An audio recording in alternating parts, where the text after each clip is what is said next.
বাংলা ভাষার অপমান ও রাজ্যে নির্বাচন কমিশনের গেরুয়া শিবিরের হয়ে কাজ করার ইস্যুতে তৃণমূল যে বিজেপির বিরুদ্ধে সর্বাত্মক লড়াইয়ে নেমেছে তা এদিন দিল্লি ও কলকাতায় স্পষ্ট করেছেন তিনি। একই সঙ্গে কেন্দ্রীয় সরকারের কূটনৈতিক ব্যর্থতার নজির তুলে ধরে মোদির বন্ধু ট্রাম্প এর ভারতীয় পণ্যে 50% শুল্ক বৃদ্ধির জেরে বিজেপিকে কড়া ভাষায় আক্রমণ করেছেন অভিষেক। কংগ্রেসের সঙ্গে সম্পর্ক নিয়ে রাহুলের বাড়ি যাওয়ার আগে রাজধানীতে তৃণমূলের কার্যালয়ে সাংবাদিকদের প্রশ্নের উত্তরে ডায়মন্ড হারবারের সাংসদ স্পষ্ট জানান, আমাদের কাছে বাংলায় প্রায়োরিটি, সেখানে আমাদের পাশে কেউ থাকলে আমরাও তাদের সঙ্গে দুপা চলতে পারি। কংগ্রেস তো আজ বাংলার ইস্যুতে আমাদের পাশে দাঁড়িয়েছে, এটা তো ভালো বিষয়। বিরোধীদের জোট ইন্ডিয়ার বৈঠকে অংশগ্রহণ নিয়েও এদিন সাংবাদিকদের কাছে তৃণমূলের অবস্থান স্পষ্ট করেন অভিষেক।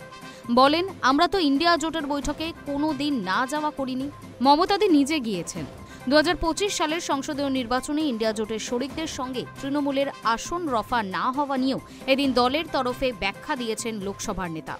বলেছেন, ইন্ডিয়ার বৈঠকে আমরা আসন ভাগাভাগির কথা বলেছিলাম, ওরাই দেরি করে কিছু না জানানোয় আমরা একলা লড়ার সিদ্ধান্ত নিয়েছিলাম। তৃণমূল যে ইন্ডিয়া জোটের ঐক্যের পক্ষেই সেটা আরও একবার স্পষ্ট করে দিয়ে দলের সর্বভারতীয় সাধারণ সম্পাদক বলেছেন, ওরা দুপা হাঁটলে তৃণমূল 4 পা হাঁটবে।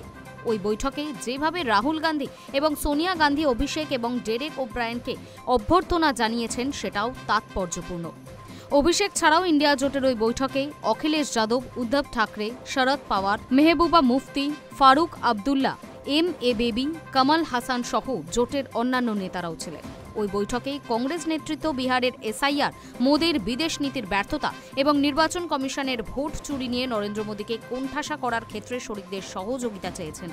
শুধু তাই নয়, আগামী 24শে আগস্ট বিহারের রাহুল গান্ধী এবং তেজস্বী যাদবের যৌথ জনসভায় ইন্ডিয়া জোটের সব শরিককে আমন্ত্রণ জানানো হয়েছে মমতা বন্দ্যোপাধ্যায় এবং অভিষেক বন্দ্যোপাধ্যায়কেও। Hi News network.